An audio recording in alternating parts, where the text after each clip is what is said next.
Alright, guys, I'm working on the 751A. I'm going to see if I can get it to work. I think basically we're looking at we need to adjust the VCO to see if we have a trimmer problem. Where's it at?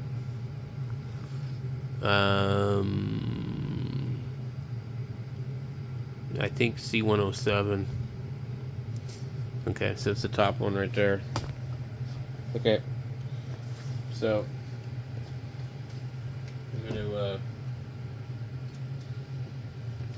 some of this stuff out of my way, and I've been working on this radio a little bit off and on, but basically we got no receiver transmit on this band, and it works on every other band. Well, 12 meters also. So when you get the bottom off, I'm pretty sure it's down here. Yeah, down there, I can see it. So, let me go get my screwdriver.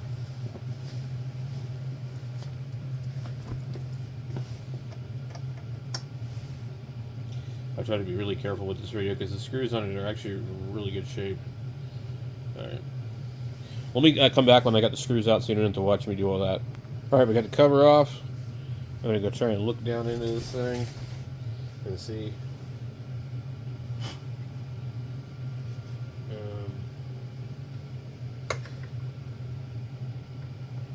Yeah, so these are the plastic trimmers. I'm going to say... Oh, now the fucker's working.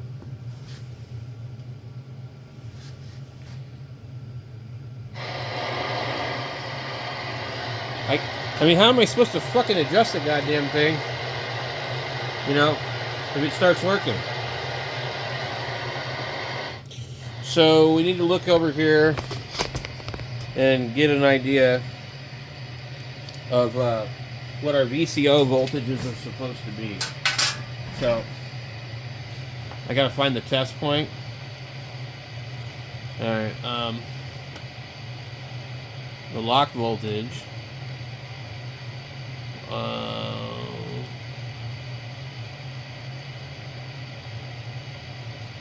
Okay. We're concerned with 29 megahertz, which means it should be 6.5 volts, C107. Connect oscilloscope to R46 to measure the voltage. I don't want to fucking do that. EC power supply output voltage, oscilloscope 20 megahertz to 10 volts. Frequency counter, RF voltmeter. So the way they want to do it is reference frequency, connect an RF voltmeter to L13, which is not the same as a regular meter. Connect an oscilloscope to R46 and look for 3 volts. So they're just using an oscilloscope to look for the voltage. So after completing the adjustment, return J5 to original condition. What's J5?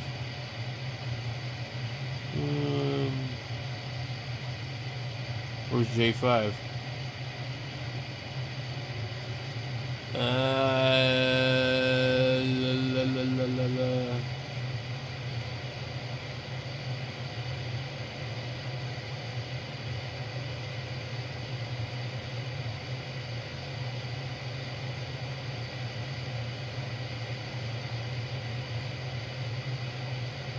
There's no mention of J5.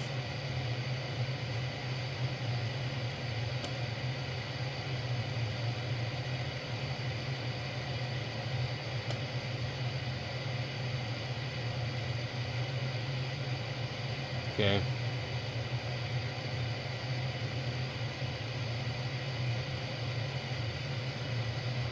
No, what am I in? I'm on AM. Let me key this thing up. Okay.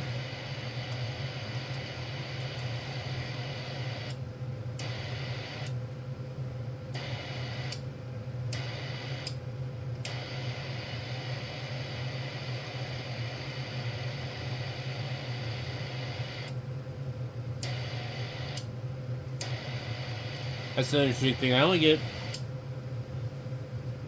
about 40 watts. Oh, that's an AM. That's fine. Yeah. Okay. That's normal.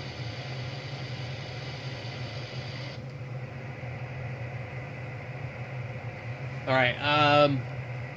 Let's see if we can find out where. 6.5 volts at R46. Where's R46?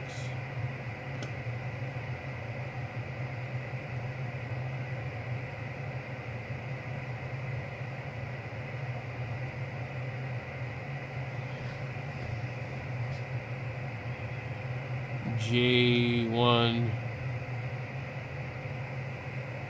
That's J1. We're not showing us R46. Interesting. Return J5. Where did they show J5?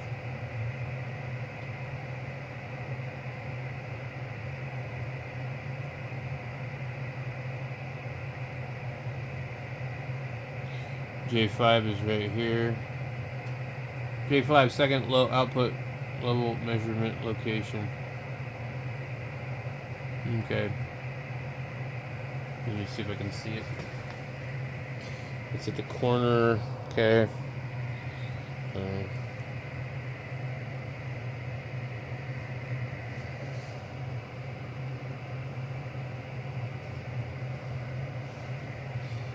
I don't actually see it.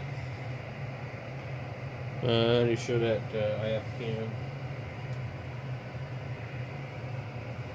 There's a big metal shield right there. That's interesting. It says W11 on the corner. J5. There's supposed to be a metal shield. I think this might be for the. Okay, so it's over here. Oh, I see it. Yeah, it's got a big old ferrite bead on it. Okay. Interesting. Yeah, there's a ferrite bead on it. They don't show that in the picture. So, we wanted to measure, connect to R46. Where is R46? They show the,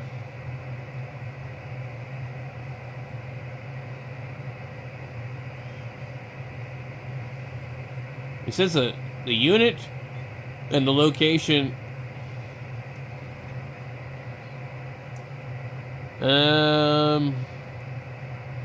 Okay, this shows R46 right here. Okay, so R46 is further over. Maybe they'll show it on the next page. No.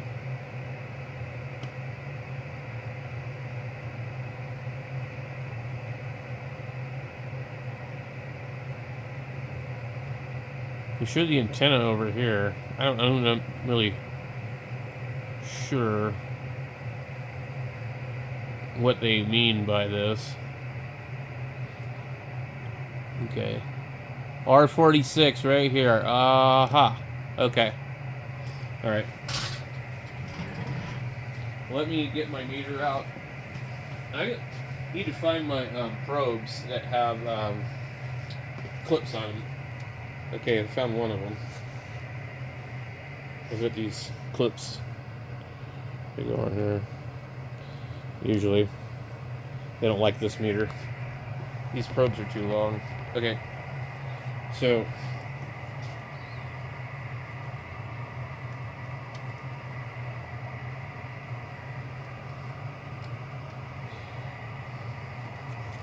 I get the meter voltage.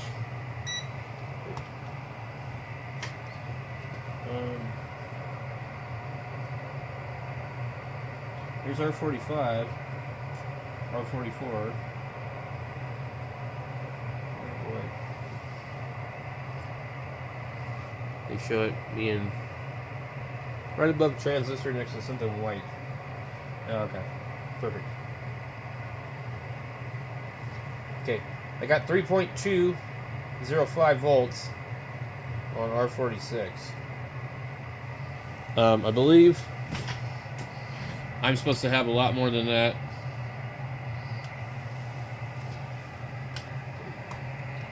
Let's see. Oh, I'm not even on the right band. Okay, we don't have lock. Okay. I bumped the VFO. Alright. So we got 7.83 volts. That's too high. We do not want to do that. Alright. We're supposed to be 6.5 volts. And now I just bumped it. It reached 5.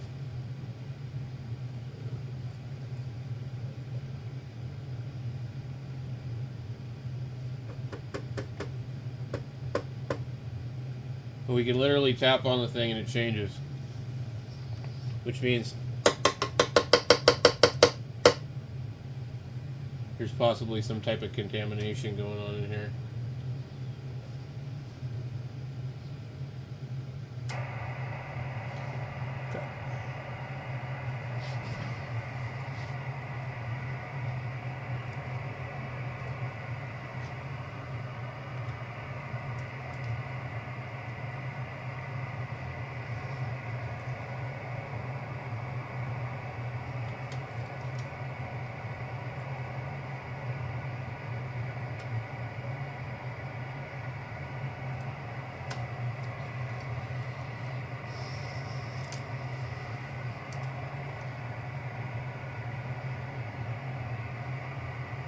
Right.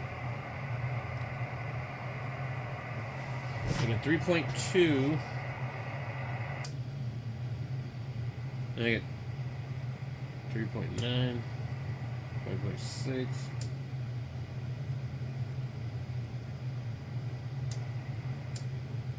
Am I losing lock on this band? No.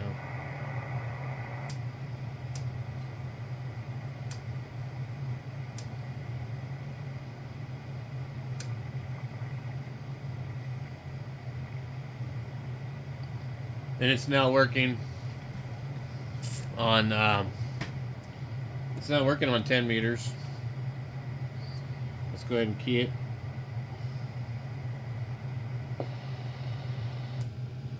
Yep.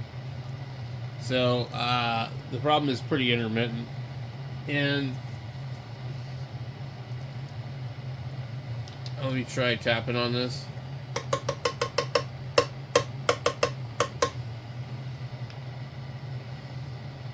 So one of the things I want to do is, I don't really have anything to lose at this point. I can get in here.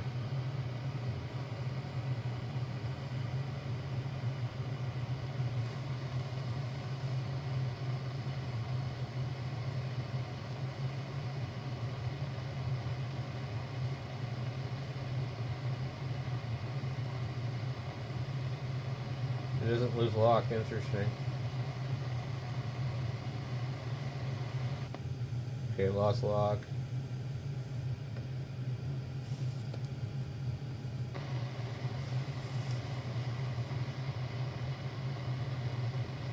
And what do I want to be at? I want to be at 6.5.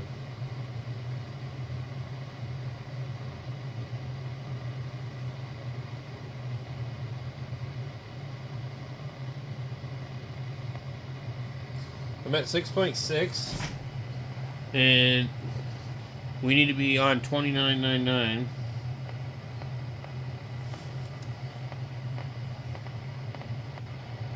What do you put on?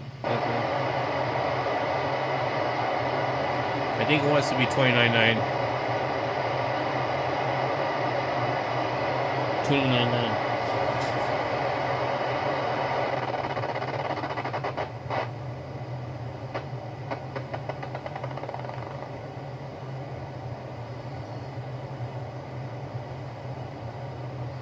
$29.9, and we need to get it to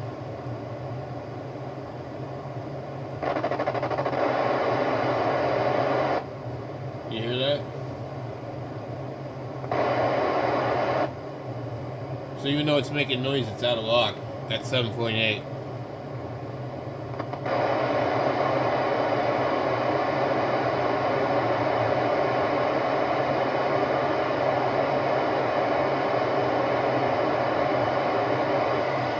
We're at 6.52, which is good enough. And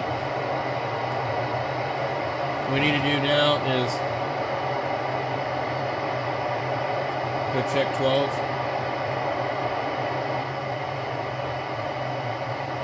We're at 3.3 at 12. And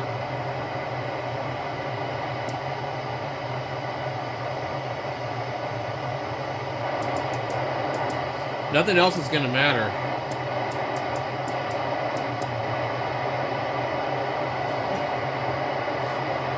And so on 2805, we're at 5.3.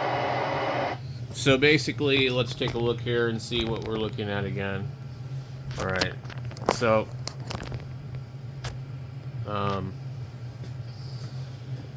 HPL lock voltage frequency display for the different bands. So we're looking at 21.99. I'm going to check that one just because. Okay. 21 what? 21.99. Okay.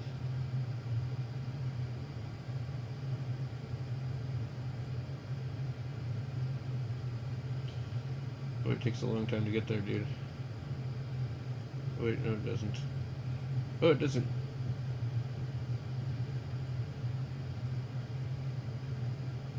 Okay, so 20.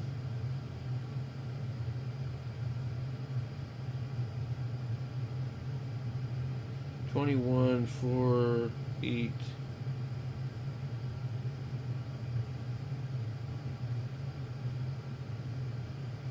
So it goes. Doesn't go that far. Let me put it in general coverage.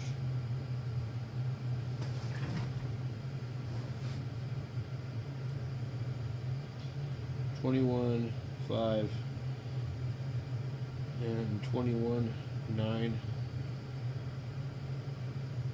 Okay, $21.99. I'm at 6.6. Okay, that's pretty good. So, because what this tells me is for that band, it should be at 6.5 as well as 14.99.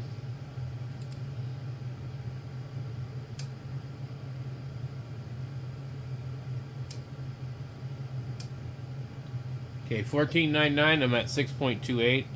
That's close enough. Let's see. I'll show you guys what I'm doing. Okay, so I'm on 14. Let's see. I'm in general mode, which is what it says, lower sideband. Apparently, it needs to be in lower sideband.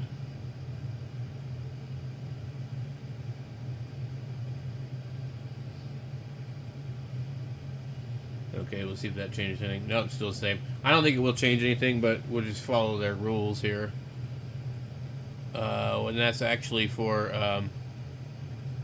frequency display 14.99 LSB mode. Okay, so 7.99. We're gonna go.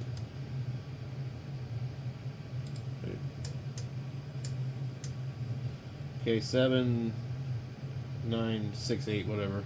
We're at 6.2. That's close enough. Okay, so 7, we've checked 7.9, we've checked 14, we've checked 21. And then the other ones, I mean, I don't have a problem with those.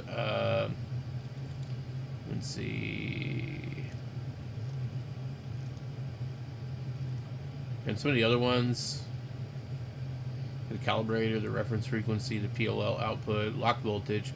So lock voltage is for 7.99, 14, 21, 29, 8 megahertz, 15, 22, and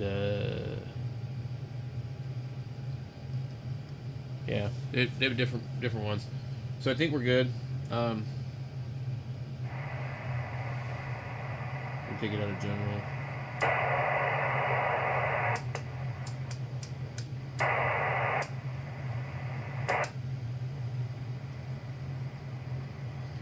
We're at 5.3 on that band.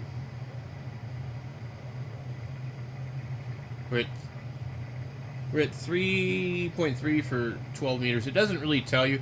It covers such a large range, like the 80 meter, 160, and 40 are apparently all on the same thing.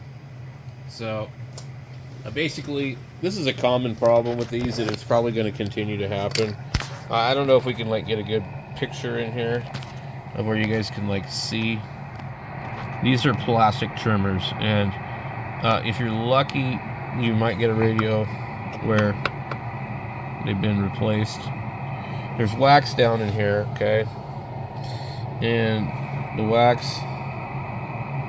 we can't see it, but anyway, the wax can migrate and get into these. And so it causes all kinds of problems in this radio. This has got a pretty new battery. I want to test my battery voltage while I'm in here again, just for the hell of it. So, let me show you guys that. One thing that maybe, you know, some people would like to do, I have a PIX board for my other radio, but I don't like it, and it causes the RIT to do weird stuff. I'm trying to remember. So I think we're at 3.27, so we're fine. But if that battery does go dead, that board will actually be dead.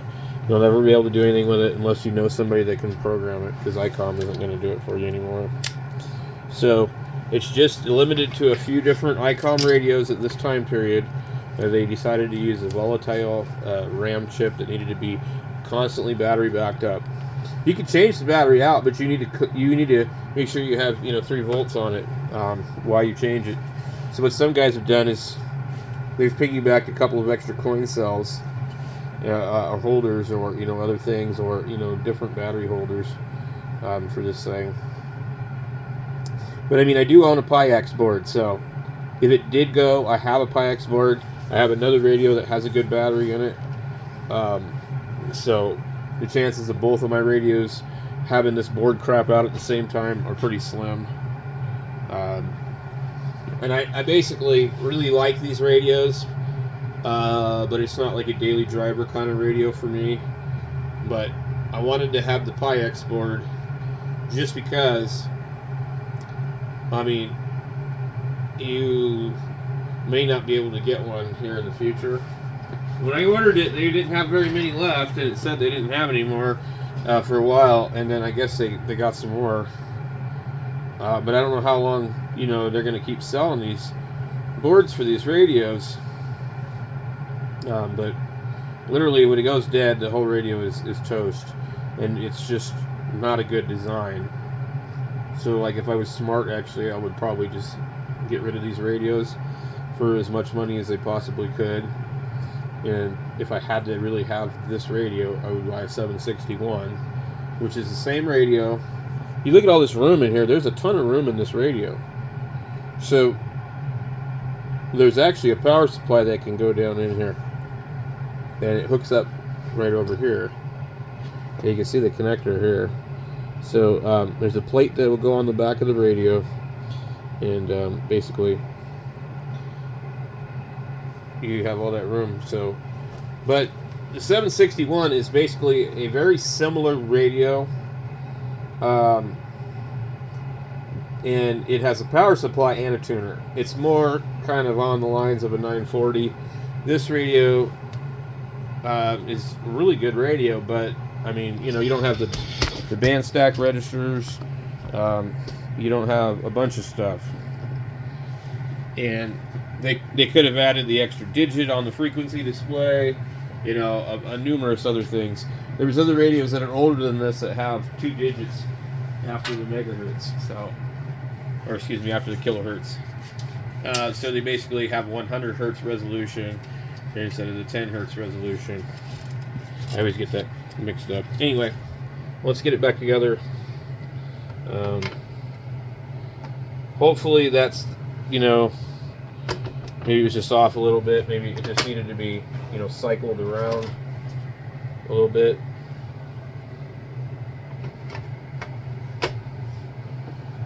We'll see. You never know.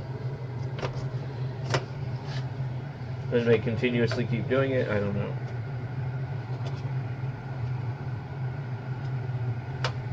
Can I get this thing to fit in here? I really don't want to. There we go. Okay.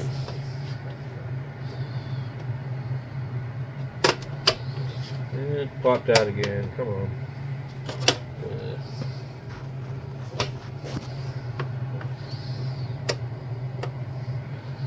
Yeah, I gotta clear that screw right there, which is not gonna be super easy to do. There we go.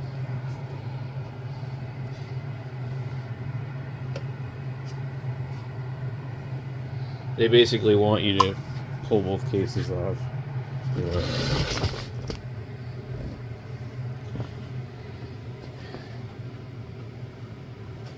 Get that side.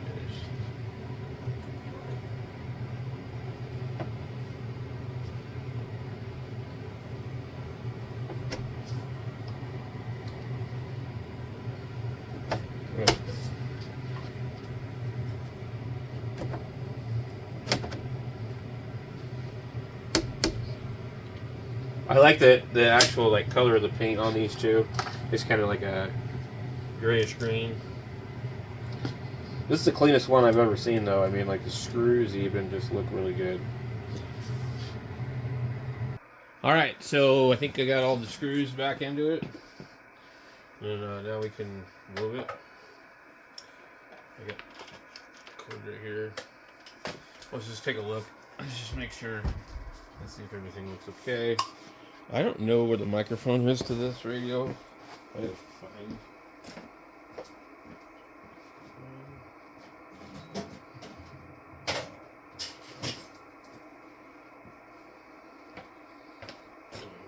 HM12 microphone.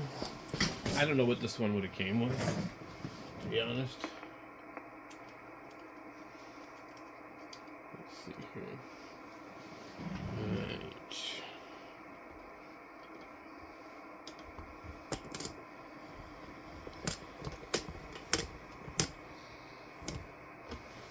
So if you can see the meter down there. 1, 2, 3, 4, 1, 2, 3, 4. So 1, 2, that's 50. 1, 2, 3, 4, 1, 2, 3, 4, about 90. It doesn't do full output on 10 meters. I'm pretty sure all my other ones were like that too. 1, 2, 1, 2, 1, 2, 1, 2, 1, 2. There's a little bit of a flicker in this thing. Hello. Now. Hello, 1, 2, 3, 4, about 95 flickering. Okay. Hello, 1, 2, 1, 2, 1, 2, 1, 2, 1, 2, 1, 2. Hello, 1, 2, 1, 2, 1, 2, 1, 2. Hello, 1, 2, 1, 2, 1, 2. Hello, 1, 2, 1, 2, 1, 2. A little bit less there. Hello, 1, 2, 1, 2, 1, 2, about 85. Hello, 1, 2, 1, 2, 1, 2. Same thing. Hello, 1, 2, 1, 2. Maybe up a little bit. Hello, 1, 2, 1, 2. And we lost it.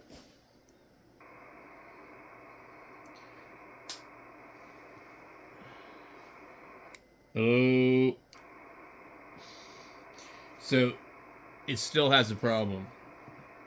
Hello, 1, 2, 1, 2, 1, 2, 1, 2. It was still transmitting. I was talking. I'm putting about 85. Maybe that's the 80, 90, 100. We're at 85, a little bit around that, and that was when it dropped out. I unkeyed. So I'm assuming it's going to keep doing it. Hello, 1, 2, 1, 2, 1, 2, 1, 2, 1, 2, 1, 2. Hello, hello. So the only solution to repairing this problem is going to be to replace those trimmers, and I have no idea where to get them. So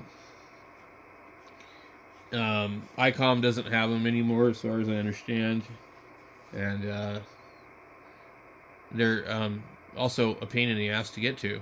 So, but I did see it try and drop out, which means that the VCO voltage is moving around. The trimmers must be drifting, which also, if they start to drift while you're talking, you're going to hear warble. Let me put on another radio. I've got my FTDX over here. Let's go to 28. I'm going to go to 074 because that's just where I'm at on this particular radio. Why am I not seeing?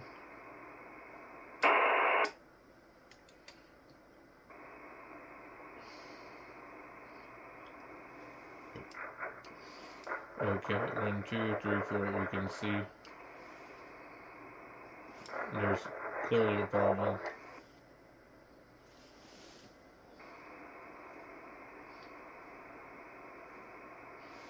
Oh, 1, 2, 3, 4. Okay, I see. So when it was over there, well, no, this thing's doing something funky. Because it was over here, it didn't sound like that. It was sounding like something else. Okay, that's the mic gain. Hello, 1, 2, 3, 4.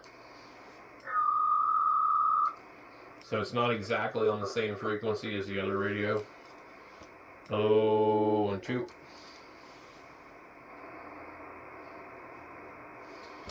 1, 2, 1, 2, 1, 2. So we heard the funny noise. Yeah, it was not working, and I can see it's flickering. Now I'm wondering, sometimes by doing that, you can actually make it whack out. When I was smacking the bottom of the thing with the trimmer unit, it was doing something weird. Hello, 1, 2, 3, 4, and I feel like the frequency is moving around a little bit just because it seems like I can hear it changing.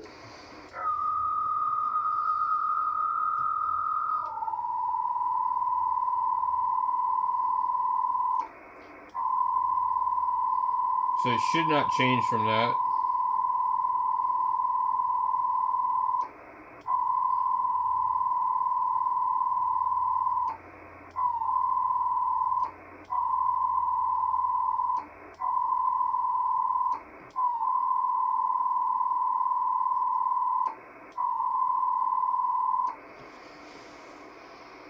RIT shouldn't be on.